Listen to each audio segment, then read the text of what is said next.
So, Coach, after the Christmas break, sometimes it can be a little bit tough to get going, and you guys had to get going with a 5-minute major to kill. First of all, I guess, did you think of the hit itself, and what did you like? How did you like your team's response to only give up the one goal? Well, the first 12 minutes of the game, we played 7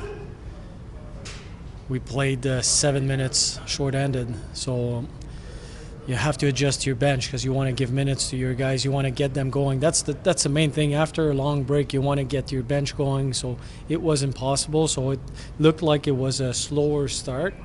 I thought, I'll have to watch the hit again. I thought his elbow were tucked in. I'm not sure. I'll have to look at it. It goes fast on the ice. And then we played with 11 forwards. I thought we got better as the game went on. What do you think of your young defenseman, Jonathan Kovacevic? He really seems to be stepping up, he's got an offensive group. Playing his defense appears to be improving as well, but offensively, he really seems to be comfortable out there. Yeah, he's got some confidence for sure. He shoots the puck really hard. He's got a real good stick. His positioning is really good. He understands the game well, so his reads and reacts are really good. He's defending well, so he's becoming quite a good defenseman for us. So, again, knowing how important these games are, especially post-break, with your team down and not looking like they're backing out of the game plan itself, did you like the way in that first period you guys kind of stuck to the game plan until you tied the game? Yeah, I really did. Like I said, the first period was hard to get the bench going, but then from there, I thought we did a good job. Power play did a good job. Our penalty kill did a good job. Our forecheck was right. Second period, we gave a little bit too many unmanned rushes against, but then we adjusted in the third period, and I thought our third period was pretty good. Speaking of your second period in the forecheck, Skylar McKenzie appears to be like always choosing the biggest guy he can hit to knock out, but that's what he did. He went after McCoshen as one of their bigger boys, and he really seemed to get engaged throughout the game, obviously the 2 assists, but he's physical, and it's a little bit unexpected for a player of his size, but that's kind of the way he plays his game. Well, he's a smaller player size-wise, but he plays big, and it's not the first time we see him doing it. He's really good on the forecheck. His legs, he was moving today, he was physical, and he understands what he's good at. And then for him being on the forecheck, creating confusion and creating turnovers, that's what he does really well. And he's got some good hands, like on that power play goal, just a nice play backdoor, backhand.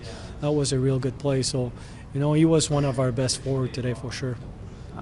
You get Sami Niku back. He hasn't played since November 27th, that game in Milwaukee. He seemed a little upset with his game overall, maybe a little bit of rust. But what did you see from him in his first game back?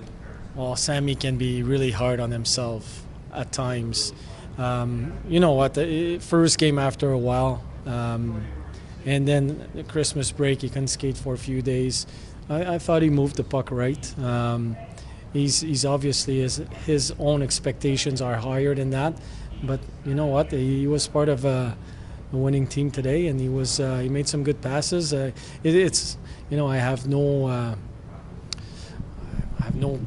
fear right now that Sami Niku will be back to where he was before. It's just a matter of time. He just needs to play minutes, and he needs to keep things in perspective, I think. And that's probably what we're going to talk about tomorrow, because I thought his game was decent for a guy that hasn't played in such a long time. Well, speaking of getting guys back and positivity, you got Eric Comrie back, clears waivers. What does that mean for your group? It's huge. It's so important. Just his presence around the team, is the way he handles every day, his leadership, a guy that is always positive.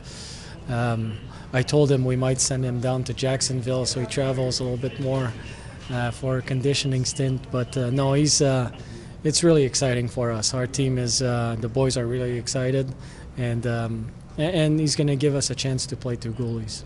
And the one thing that he really does do, not just on the ice, because obviously we know he's been the team MVP for a number of years, but how important he is as a player off the ice is almost as important as what he does on the ice because of how well liked he is. Well, it's not only he's well liked because he's a great guy, for sure, but his work ethic is off the chart. This guy works every single day, and he's pushing himself every single day.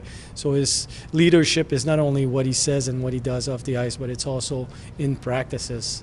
He's pushing himself, and he's asking for one-timers. He wants more shots. We have to kick him off the ice a lot of times during the season because he wants to stay on the ice and get better. So he's just is the way he carries himself around the team. He's a real good pro, and he's a guy that we can rely on. He was our MVP last year. In the second half, he was outstanding. Now he needs to play minutes. He needs to play games, and that's what we're going to try to do.